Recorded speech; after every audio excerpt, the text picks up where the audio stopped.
Okay. Thank you very much. Roll call. Just on the screen. Sorry, I got a little cut out there. Gregor, are you ready for roll call? I am ready for roll call. Fantastic. Committee member Oslin. Present. Thank you. Committee member Bayreau. Here. Thank you. Committee member Elliott. Present. Thank you. Again, we mentioned that committee member Giesinger is absent today. Committee member Villa. Here. Thank you. Committee member Zappas. Here. Thank you. Chairperson Jones. Here. Thank you. Thank you all, and thank you for the newest members of the committee. So really appreciate that. This meetings are going to be in 3 parts. We're going to have presentation on what we have under the first tax measure, which was passed back in 2014. Then we're going to reconvene as a group. We're going to go with the Finance Committee, and we'll have a presentation there. And then we'll reconvene back again for the things, items that we need to take care of on the CSTOC regular agenda. So with that in mind, we've had a roll call. I'd like to have a motion to approve the agenda as presented. Do I have a motion? So move. Okay. Second. It's been moved and seconded. All those in favor say aye. Aye. Aye. Any opposition? Okay. Any abstention?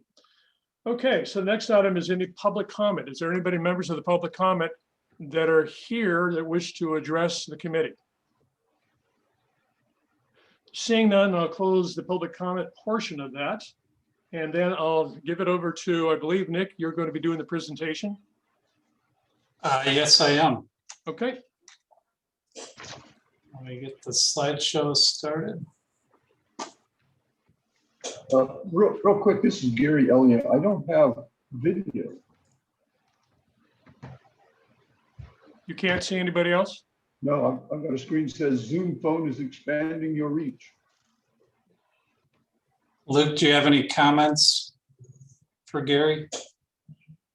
That might help him out. Yeah, Gary, say one more time what your screen says. It says, it's like an advertisement, Zoom phone is expanding your reach.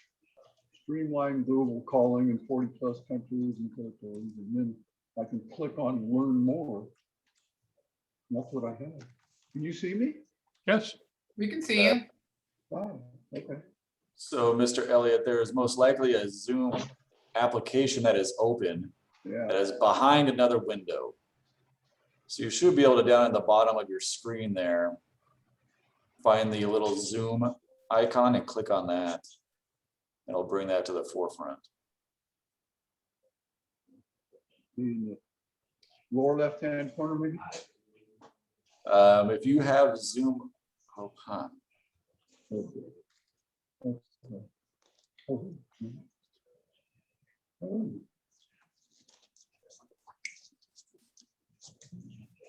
I think I'm back on. Great. Okay. Yep. Thank you. Thanks. For... Okay, Nick. All righty. Can you guys see my screen? Yes. Yes. All right, so a little bit of background on the CSTOC. It all was born out of Measure F14. So when the City Council was looking at putting this measure on the ballot, they adopted ordinance number 581. And I think all of you have that in your information binder that you got from the city clerk. But it kind of goes over what the, a number of things with this, the F14 ballot measure, but also what the CSTOC members were comprised of and everything else. It also outlines the annual reporting requirements. One of these is an annual road report to the CSTOC members. And this is prepared by staff by the end of the year. And then we usually have that meeting for the CSTOC for the newer members in early December to review that. It takes that much longer. It covers a period basically from July 1st through June 30th. And so it takes a little while to prepare that and get all the budget things closed out.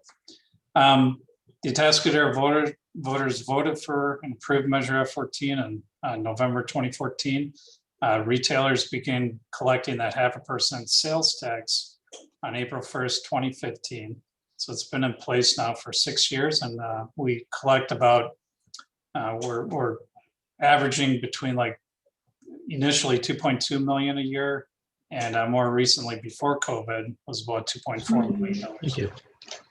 And then with that F14 measure, there was also a companion measure on the ballot that said, called E14, and said, hey, if this were to pass, should the city use this money primarily on local and neighborhood road repairs and improvements and things like that? And that one also passed. So that is why we focus, the F14 money is all, it's a general fund money that's collected, but without a companion E14 that designates it to be used on local neighborhood roads.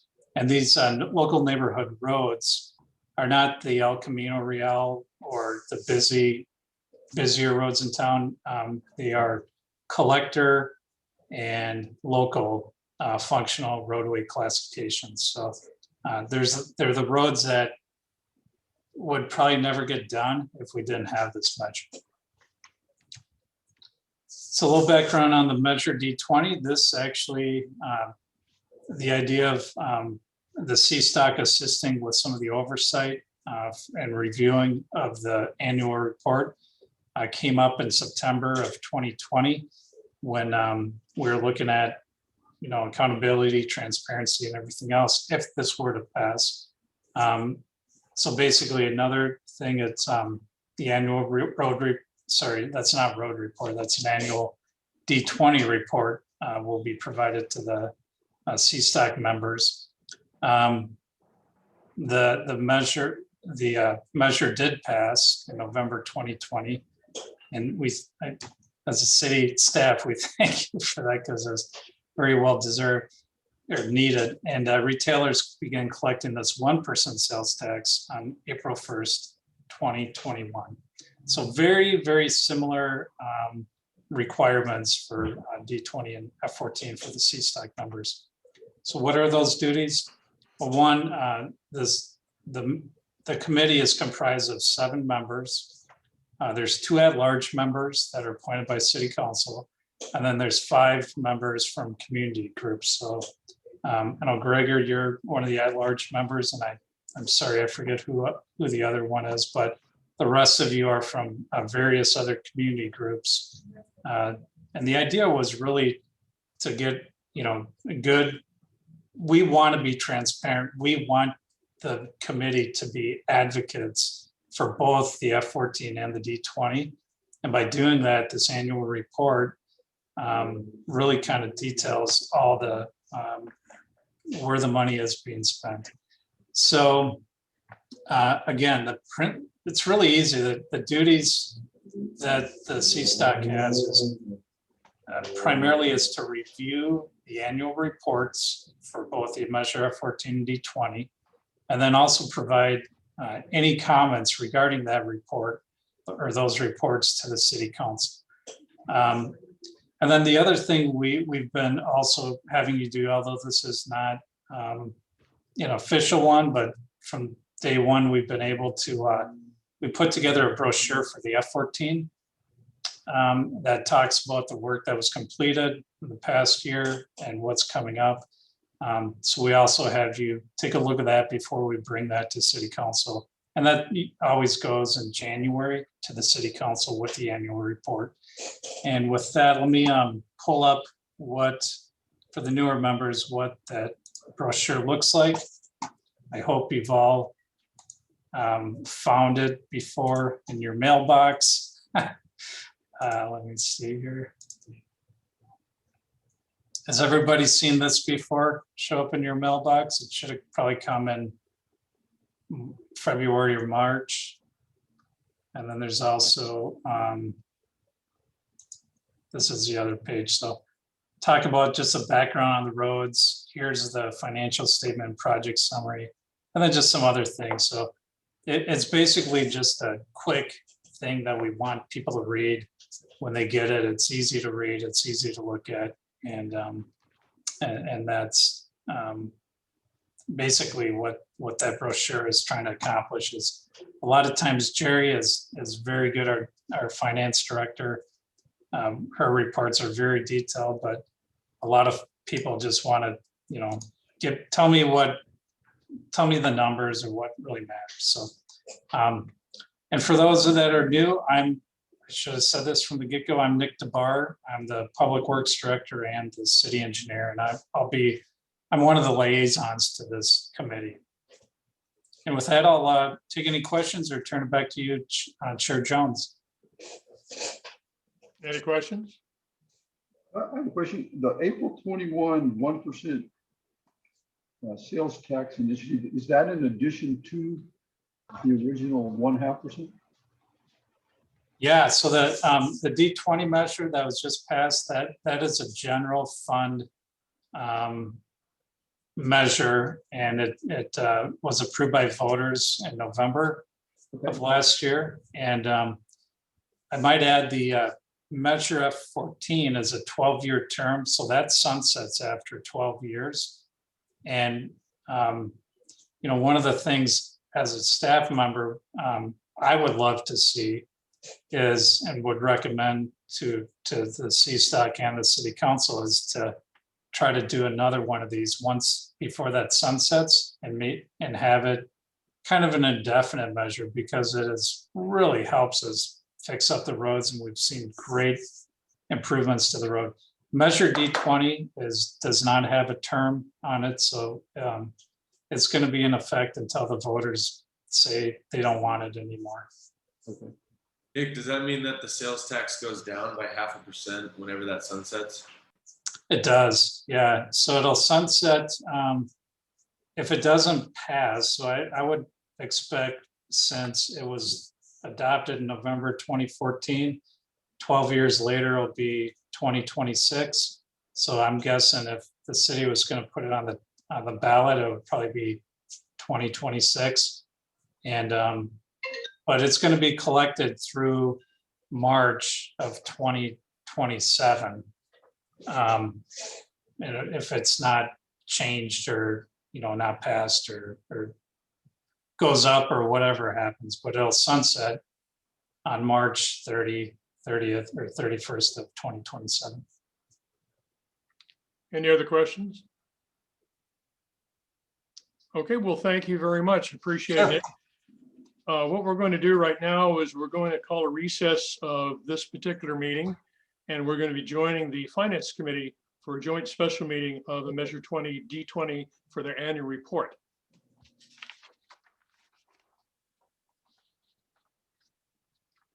So whoever's there, we go.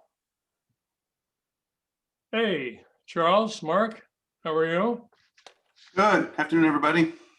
Howdy, howdy.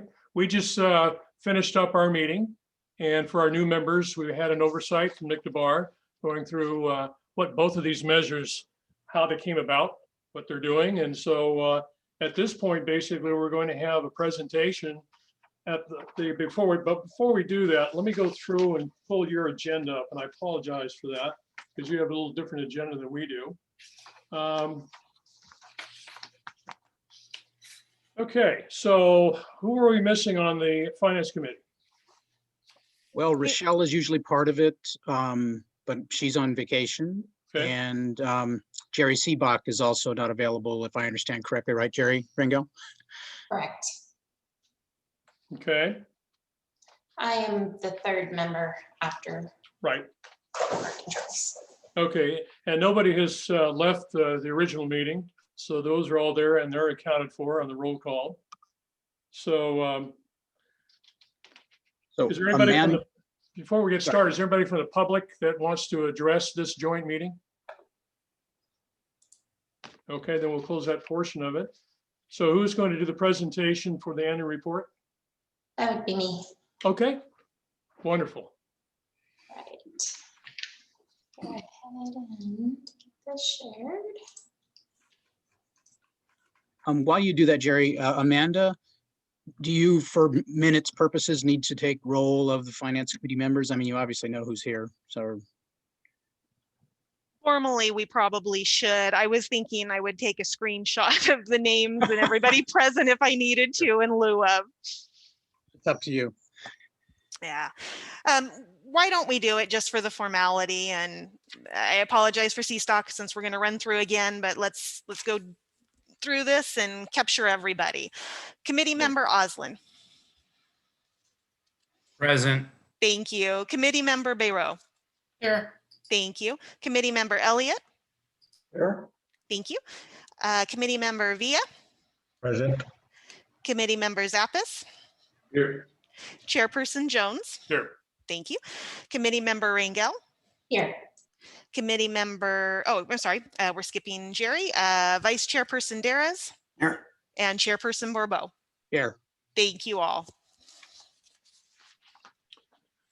Okay, so Jerry, it's your presentation. Terrific. Thank you. Get my screen up here. All right. Can you see my screen? Yep. Okay. Super. Okay, so I just wanted to kind of run over a few things in a little bit more detail today, keeping in mind that we have the chamber event at 5 o'clock. So I will try to find that happy medium between providing information and going quickly so we can get you to that chamber event.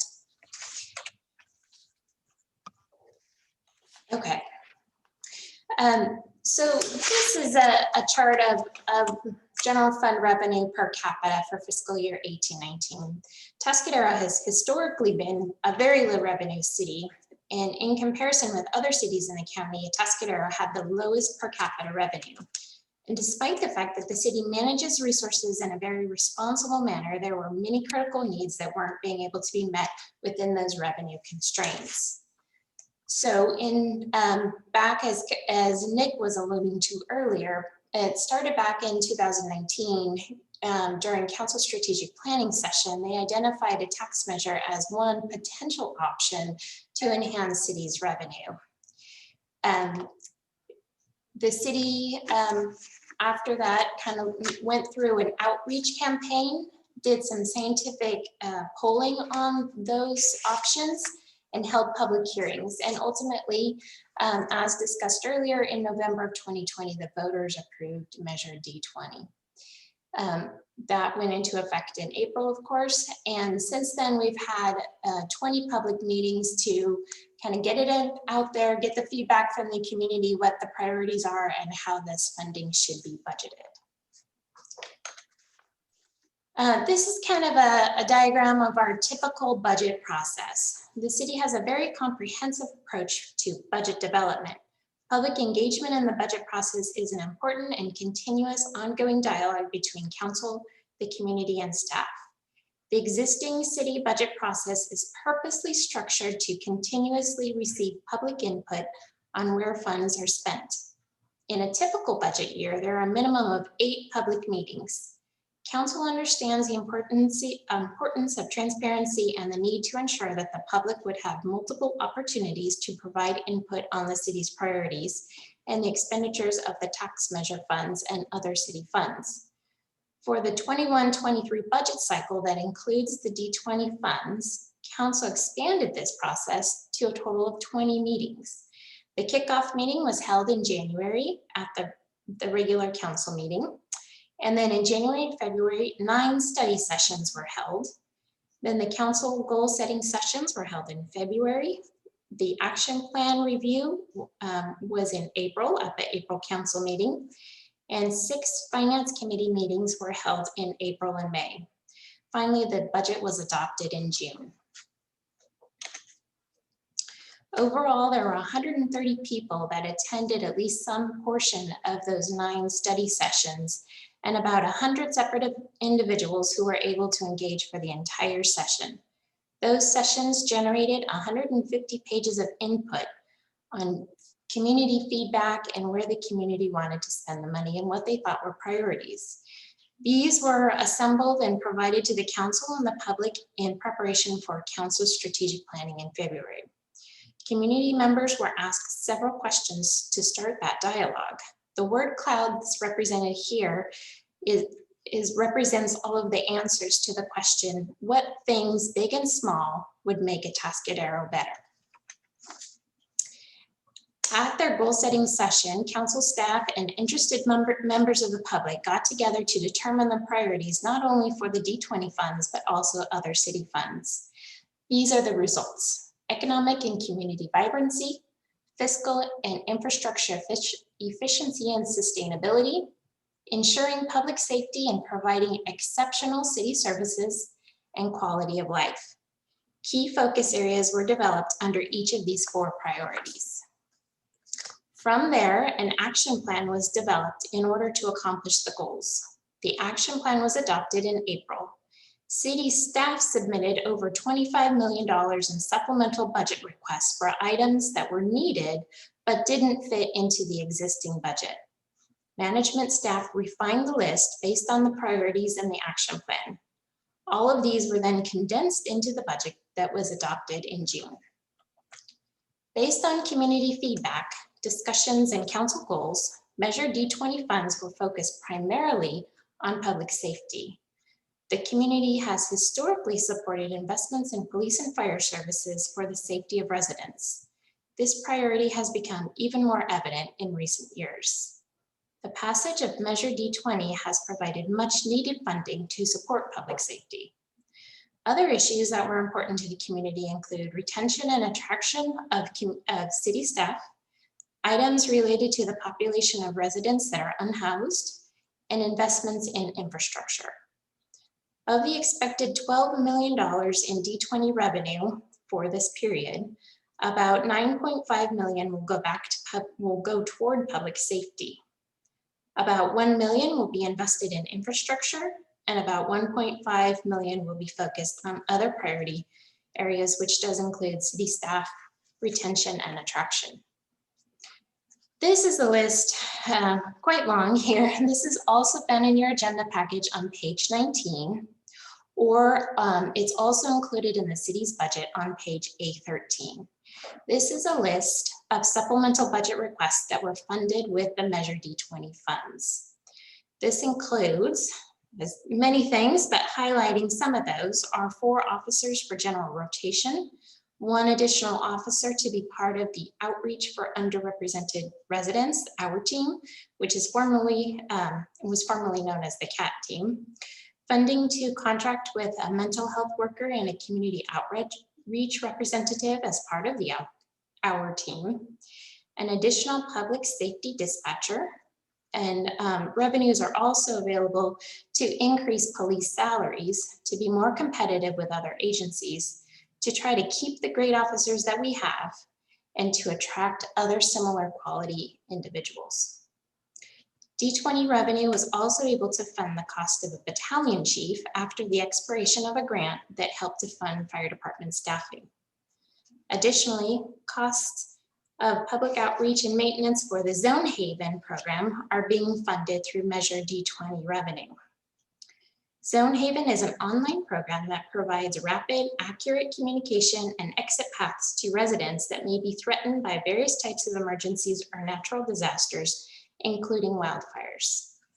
More ongoing and one-time police and fire-related necessities were also included in the budget, and such funds for vehicles and equipment replacement, along with $750,000 allocated annually for the full replacement of Fire Station 1. It's not a one-time thing, that will be an ongoing thing, and that would be for financing costs and that sort of thing. Fire Station 1 is over 7 years old, and it really needs to be replaced. Funding was also allocated for public works and related public safety items, including vehicle and equipment replacement, trash cleanup program, vegetation management, and camp cleanups. Projected revenues and expenditures are just under 12 million for that period, which started April 1st of this year, 2021, and goes through fiscal year 22-23. This is the annual report that we are, the draft report that we're looking for your approval on, that would eventually go to council and then be mailed to all of the residents. So essentially, this report, because we haven't really spent any of the money, is kind of an explanation of what we've done to program, how we got there, what we're focused on. And then in future years, it'll be more like metrics and where we spent the money kind of a thing. We estimate it'll probably cost about $5,000 to send that out. That won't come out of D20 money. That will come out of general fund, non-D20 funds. And then let's see, this is the other side. So again, you'll see that same list that we just saw a few minutes ago. And here is that list with dollar amounts attached that will go out to all the residents. And it will also indicate the majority of the funding is going toward public safety. So in conclusion, Measure 20 is really providing a lot of vital services for the community. The process to program these funds has been very open, transparent, and welcoming. We've really appreciated the input from the community. Budgeted D20 funds really focus on our priorities, public safety being number one of those. And we've really gotten to this success through all of our cooperative efforts. And I personally would like to thank you all, the community members and the community committee members, for all your participation in this program, because we couldn't have gotten here without you all, that's for sure. So that concludes my report, and I'd be happy to answer any questions. I have one real quick question, Jerry. Yes. What is NeoGov that was at the bottom of the list? Yes, NeoGov is a software program that helps, it's like an HR job management program to help with our recruitment process. It actually has, I think, a lot more activities than that, but it will really streamline our recruitment and retention process. Okay, thank you. You're welcome. Gary, Jeff Oslin, one question, one comment. I'm sure Ellen probably uses NeoGov too, but that's a really good system when the other municipalities are using it, because then people don't have to do redundancy as much. Yeah. My question is on the brochure that you're asking for approval on. Somewhere in the small print that it was not paid for by D20 funds, or paid by, or just say paid by Tascadero General Fund or something, because I think that is important. Okay.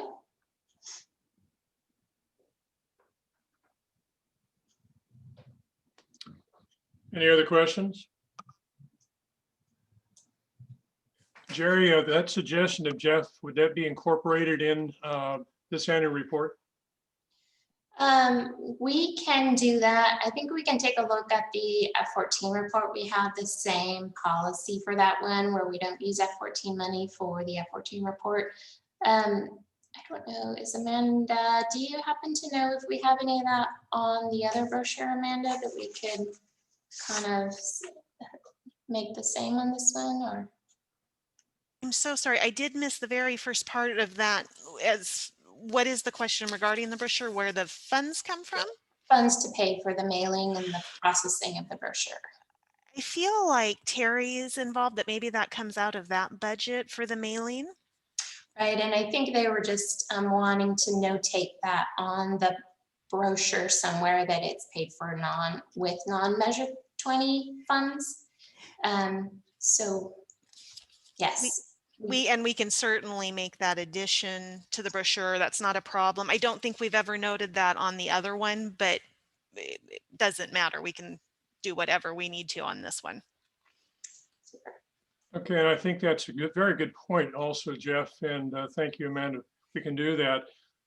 Most of what we're looking at tonight is the approval of what the committee basically has put together, and Jerry, certainly, all the hard work that you've gone into. So I think that's what it is. And before we go into that, for taking a vote on this, is there any members of the public online that wish to make a comment?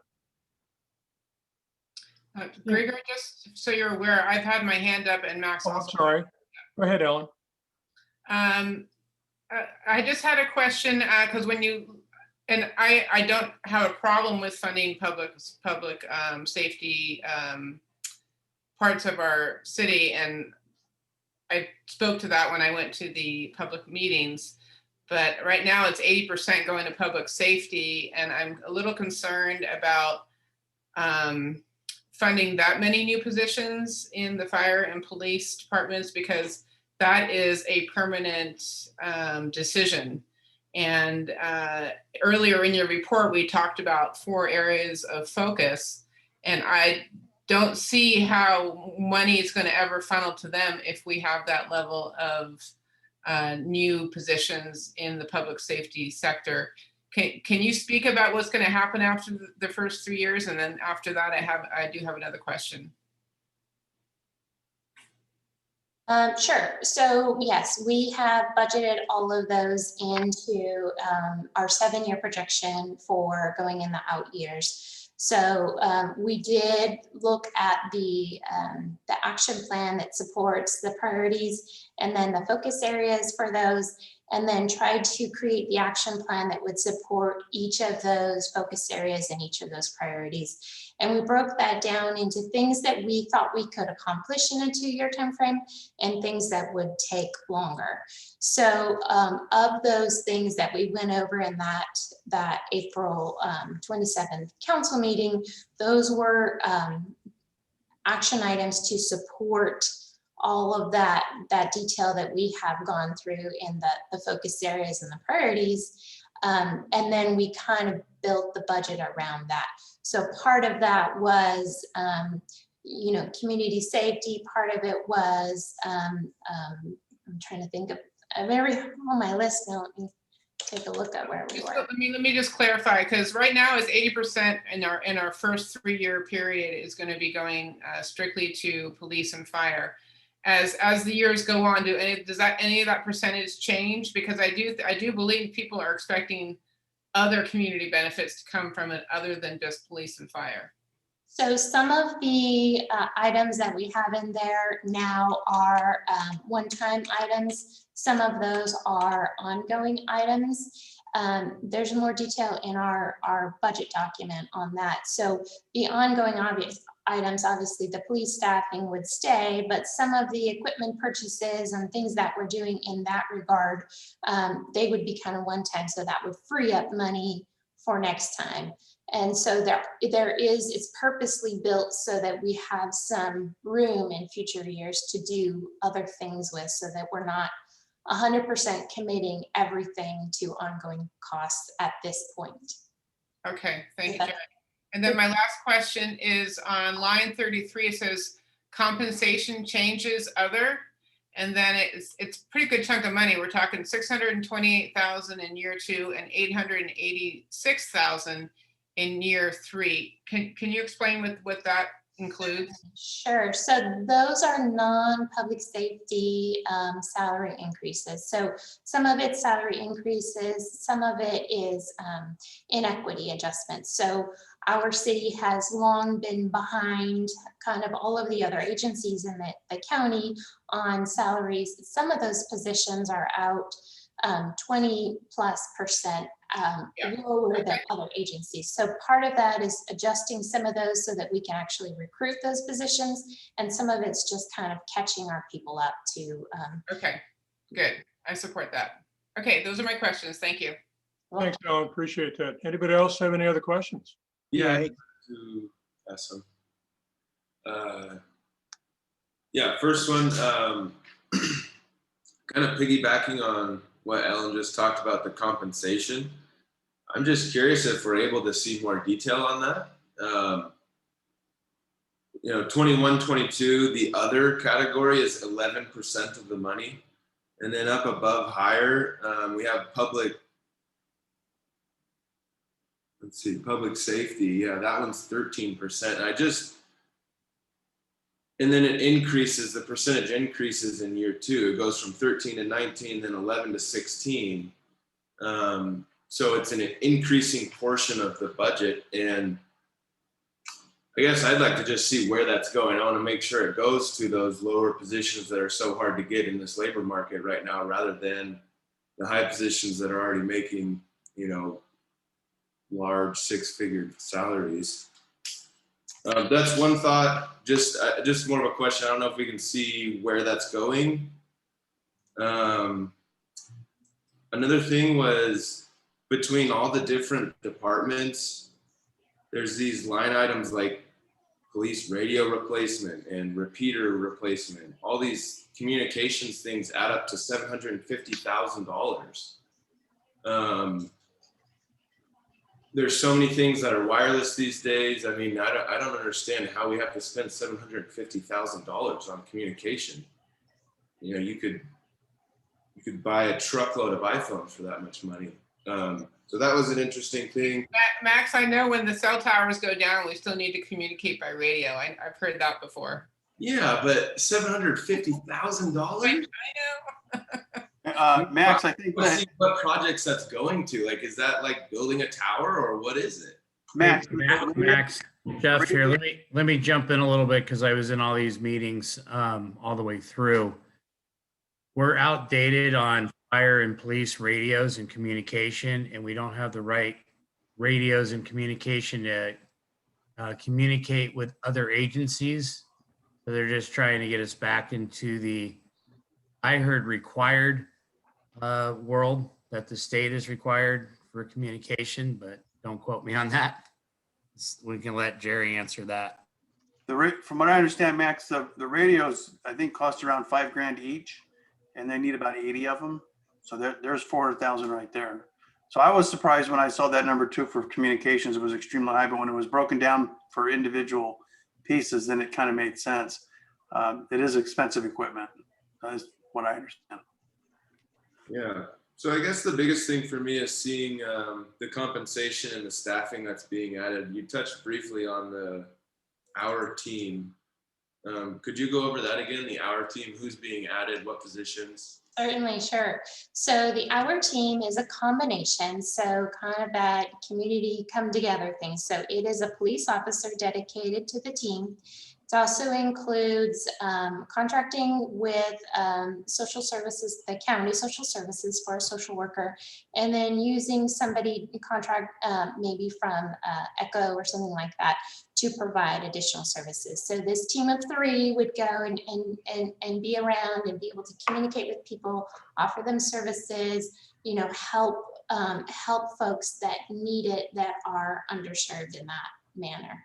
So that's kind of where the direction of that is. We've seen that we have a CAT team now, community action team, that's kind of similar. So it's kind of building on that idea. This has been successful in other communities as well. So we're trying to kind of build that out and really help some folks. So it's money put aside each year to pay those 3, like basically contracted position. 1 officer, you're paying a salary, and then 2 would be contracts that you do. Right. Exactly. Right. And then if I could go ahead and answer, touch on the radios. I think everything that was said about the radios is correct. You're right. There is a mandate on police radios that they have to be a certain frequency, and they have to be a certain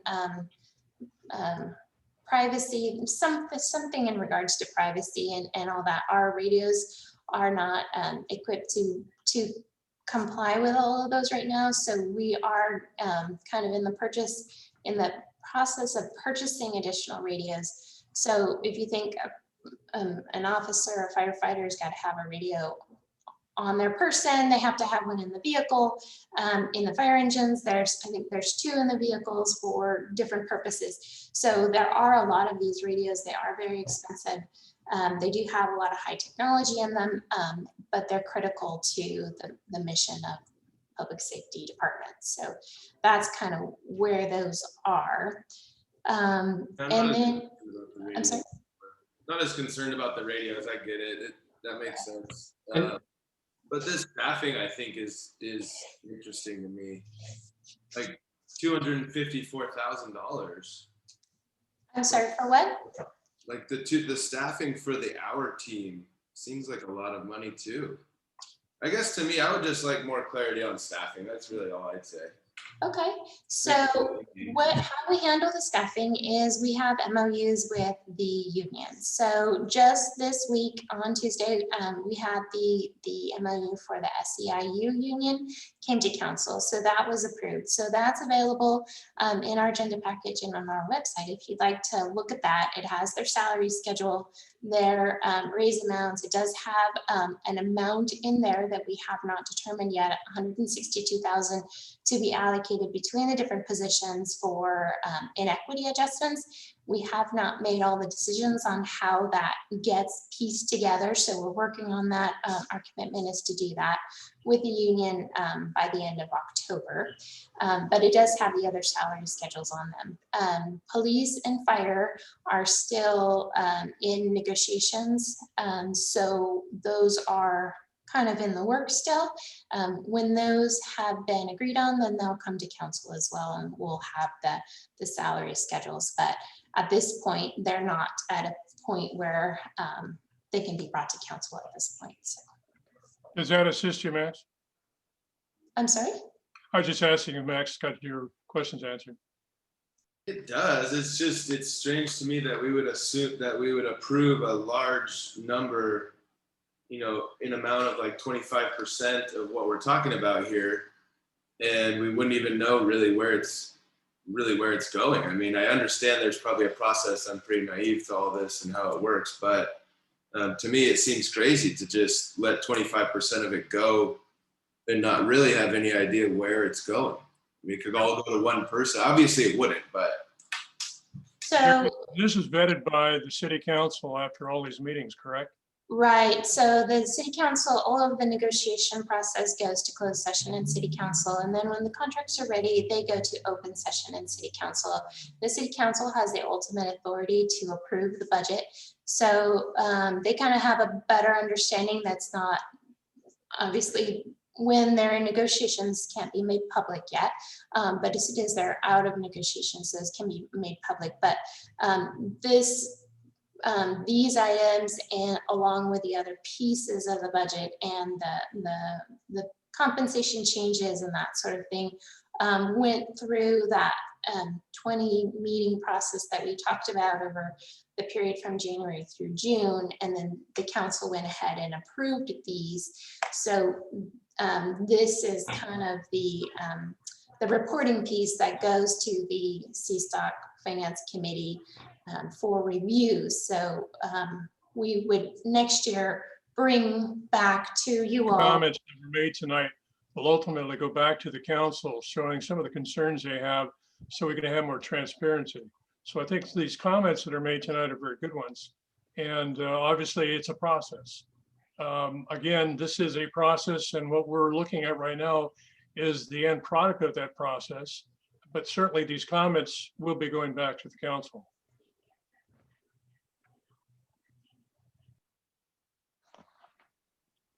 Any other questions? Any concerns? Yeah, I have a couple of questions. For example, item 19, compensation changes public safety, comes to about $1,826,000. Is that money allocated toward the items on this list?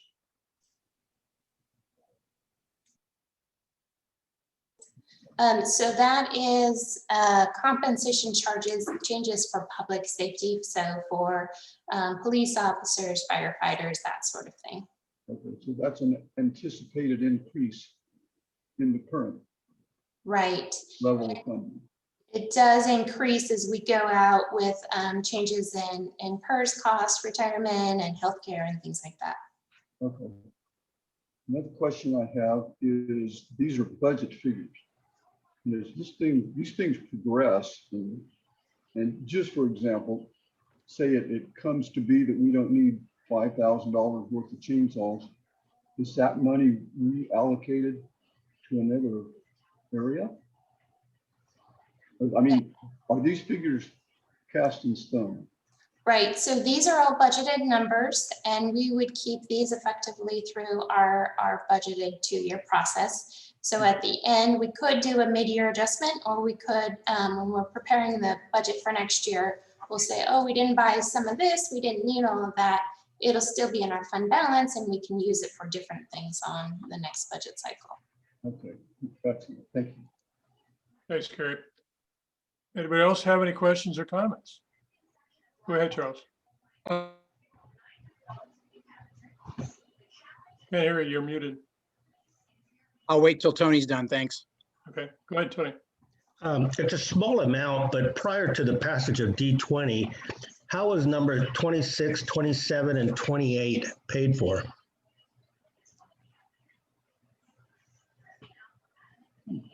So there is currently 26, 27, 28. Their trash community cleanup program, number 28, is a new one. Camp cleanups and vegetation management, we did very little vegetation management. Camp cleanups, we did do fairly significant numbers of those. We just tried to move around budget where we could, not spend on other things. And some of that may come out of city manager's contingency as well. So the city manager does have a citywide contingency for things that come up that we feel that we need to do or have to do and weren't budgeted for them. Well, prior to D20, service clubs in the community did the majority of that. How did those numbers come up that will cost that amount of money? Gary, do you want me to jump in on this? That'd be great, thanks. Okay, so the camp cleanups, that's for illegal camping in the creek and other trash removal, or if the police officers call, arrest somebody and they have belongings there, it's to pick up all that as well. So that's number 27. The 28 is actually a program, a software program that we're implementing, or going to implement. A software program that allows people to volunteer to pick up different, areas of the public land. So that's what that $5,000 is for. But I can tell you the $50,000, we've probably spent all of that the last year, if not more, on cleaning up homeless encampments. The vegetation management in the downtown creek area, that would be, raising up, removing invasive trees, doing that vegetation cleanup like we did a couple of years ago. It grows back very quickly, and we feel like that also is a catalyst to help address some of the homeless illegal camping issues that occur downtown. I'm sorry, I froze up on 28, the cleanup. You said the police department, if they see some trash, they'll call and have it cleaned up? Yeah, they'll either Public Works, or we've been contracting with a private contractor to come do that, because Public Works was doing this initially, but it's become such a common occurrence that we wouldn't be able to patch roads and do those other things. So we've been contracting that out. The community, the number 28, the trash community cleanup program, that is actually a software program, interactive, that will allow people to volunteer to come and clean up trash. And it's pretty cool, the demos we've seen, where, if you wanted to go down there with your family, you could sign up, be able to fill out the indemnification forms and other things, and then choose what portion of city properties you want to do that on. And then the vegetation management in the downtown creek area, that is related to removing invasive trees and just basically managing the vegetation along the Tascadero Creek. And what was the last time that was done? That last was done in October of 2019. So very big effort. That was all Public Works staffing, and it took the better part of 2 weeks. Okay, thank you. But this would be the this would be to contract it out, just because we just don't have a lot of that free time to do those things. So anyways, I'll be quiet now. Thanks, you. Julie. Appreciate your comments. Thank you, Nick. Anybody else have any questions? Comment? One more comment real quick. Okay. The number 2, our team asked earlier, I think there's a better way to go about that. I don't know, but for 254,000, you could probably have a staff of 3 full-time social workers or health professionals who really know what they're doing, rather than, you know, some person from the county that's bouncing around to different cities. We could have somebody on staff that's actually dedicated, starting to get to know these people, you know, really having an impact and knows what they're doing, rather than, you know, a police officer and somebody from the county and somebody from Echo, like bouncing in and out. Just feel like there's a better use of that money, and we could have staff members full-time on staff for that type of money. That's all. Thanks. Thanks, Max. Anybody else have any comments or questions? Yeah, Gregor, I had a comment. I think everybody's asked a lot of great questions and really fulfilling your role. I would kind of go back to Ellen's original question though about the ratio here as shown on the bar graph with the 83% going to public safety. And Jerry, one of the things is, you know, setting aside some money for fire station replacement. And given how small the infrastructure bar is, I'm assuming that that was included in public safety portion of the bar. And you know, arguably that's, you know, one of the things we talk about in terms of infrastructure is setting some money aside to replace city facilities. And I don't know that it might be appropriate to consider that that kind of cost is actually an infrastructure cost, although it is also a public safety related cost. To, you know, demonstrated, we are, you know, looking at setting aside money, not just for that area, but, you know, a whole bunch of areas so that we have money available when we need to rebuild, repair, or refurbish city facilities. So we change those percentages, if you will. And I think, again, you guys have asked great questions, and like the question Tony just asked, I'm like, hey, we were sucking that up out of the public works budget and public works staff time, and now we're kind of making it something separate because we need to go out and hire some help to do it. And one of the things I think that we learn is we're on city council is, you know, you think about something and go, well, why in the heck would we do something? Well, a lot of it is kind of required by state law, and also you got to be careful about hiring more staff. So Max's question about the R team, good question, but I think by, you know, hiring or doing some through contract, you maintain flexibility, so you aren't hiring permanent staff forever, because things like the R team, CAT team, you know, over time, things sometimes work well, sometimes they don't. You want to go a different direction after a while. And it's better not to be committed to, you know, permanent full-time staff sometimes until a concept is proven, if you will. And I think the idea is that these people, you know, the county mental health folks already come with the kind of experience you need. The ECHO folks have the community awareness of our local area, you know, so it's a pretty good combination, if you will. And of course, everything we do in government tends to be very expensive. Yeah, go ahead, Tony. On number 10, the fire radio repeater, is that the one that's located in Templeton? I believe that's replacement of an existing repeater that would not be that Templeton one. So that's Okay. Equipment that's up there. Okay, does Paso use that? The Templeton one? Yes.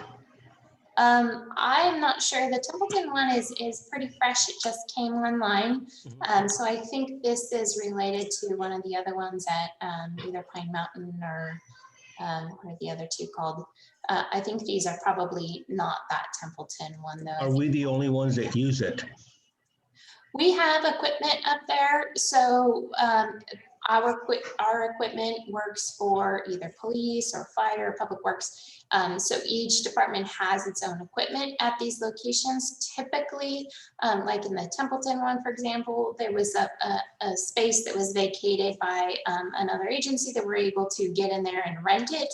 Some of our other places, we do rent some areas to the state or the county. So they're generally shared areas, but everybody has their own equipment. Does that answer your question? I'm not sure if I. No, I was just wondering who uses the repeater, just Atascadero? Or does Paso just Atascadero? Right, our equipment, we just use our own, right? Okay, thank you. And it would be police, fire, public works, Atascadero, dial a ride, the wastewater. So there's wastewater, we use that for all the lift stations to communicate with. I just thought that if Paso used it, if they were going to contribute to that, but they don't, so that's not an issue. No, we primarily have Pine Mountain, and then there's one out by Oak Ridge Estates, and then also on Ash has a repeater as well that we utilize. Thank you. Thanks for your comments, Tony. Anybody else have any questions or comments? I have one more. Okay. On item number 6, fire station number 1 rebuild. I assume that's the fire station that's on Traffic Way? Yes, it is. And that is, it'll be an ongoing cost. So we're assuming in the early years, it's design and kind of getting everything started. And then eventually that funding will go toward like a bond issue payment or something like that. My only question would be, and some in the public might have the same, that could be built for $750,000. Yeah, That's not realistic. right. It's not 750 or it's not 1.5 million. It's an ongoing cost. You're right. Oh, I see. Okay, I'm sorry. Yeah. Okay. Yeah, that would probably be more related to design phase of the project or planning phase. Exactly. Okay. Okay, we're at that point. What I would suggest, unless there's more questions or comments, Ellen, you had something? I just wanted to ask Nick about, because I've heard the effort to move Fire Station 1 to the Armory. Is that a real possibility? And so some of that money will go towards that effort?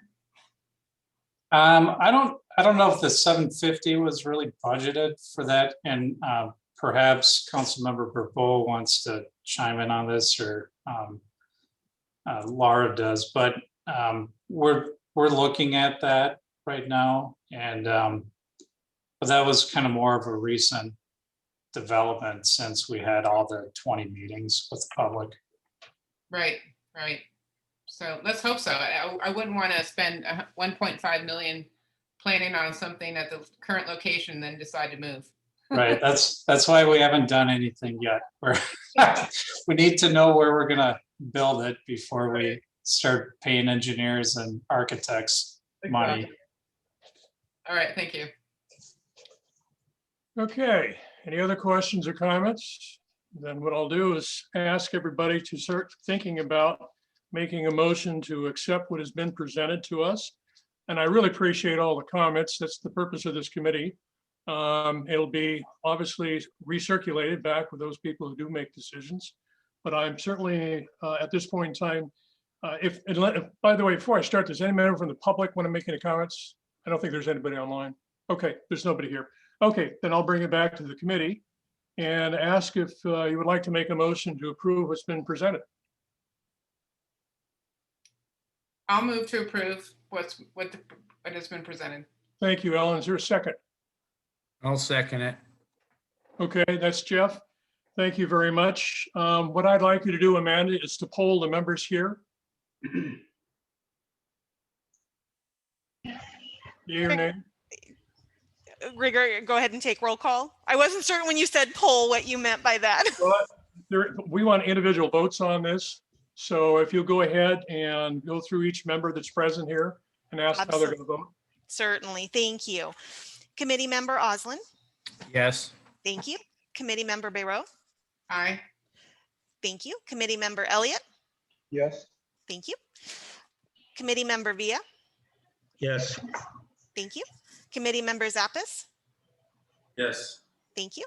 Chairperson Jones. Yes. Thank you. Committee member Rangel. Yes. Thank you. Committee member, sorry, I keep doing that. Vice Chairperson Darrez. Yes. Thank you. And Chairperson Borbo. Yes. Thank you all. It passes unanimously, and I thank you very much.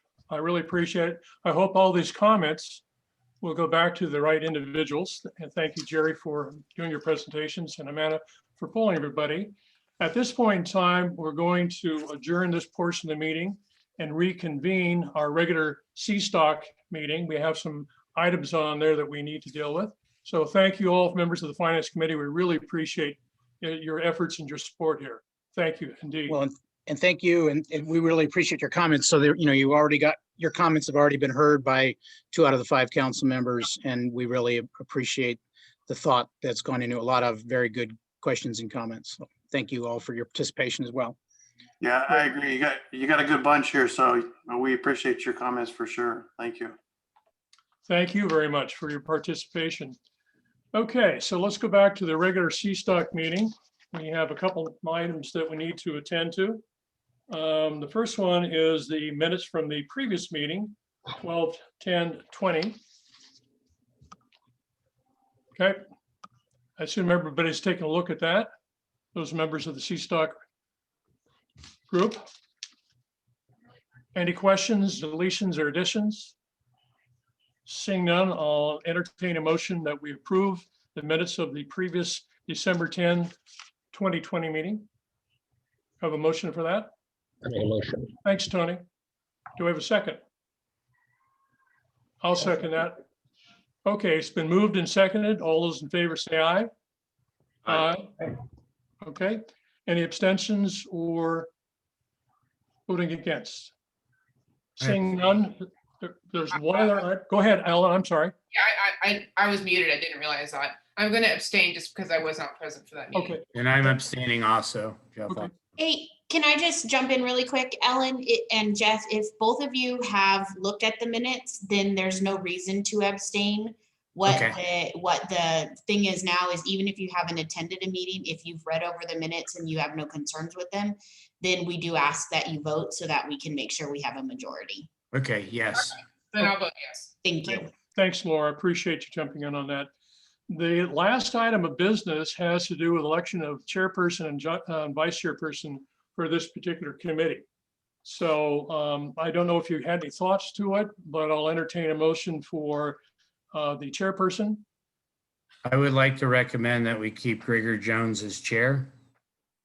Okay, is there anybody else who wants to be chairperson? No, I second that. Okay, it's been moved and seconded. Any other questions about that? And I'll call the question. All those in favor say aye. Aye. Aye. Opposed? We also need a vice chairperson. Do we have a motion for that? Don't be shy. I nominate Jeff Osland. Okay, so Jeff has been nominated. Anybody want to second that? I'll second that. Okay, thank you, Gary. Anybody else have a person in mind for vice chair? Seeing none, we'll call the question. All those in favor say aye. Aye. Aye. Opposed? Thank you very, very much. Any comments you'd like to have? I'll give a comment right now. I want to thank you very much for your attention to what's going on here. It's an ongoing target. It really is. We'll be meeting again. And your comments will, obviously, Amanda knows this, will be reported. And this is the purpose of this meeting, is to really ask serious questions, very serious questions. And hopefully there's going to be some solutions. So I thank you all for your wonderful comments and questions. Really, really helpful. So thank you. Just really quick, Gregor, this will go before the city council. And so we will let you all know when it's going forward to the city council. And if any of you would like to attend that meeting and speak on behalf of CSTOC, we would welcome that as well. Thanks, Laura. Okay. Well, this meeting is adjourned until December. And again, I want to thank you all for that. And have a wonderful rest of the week and weekend. Thank you. Thank you all. Thank you. Thank you. Thank you. Bye now. Bye.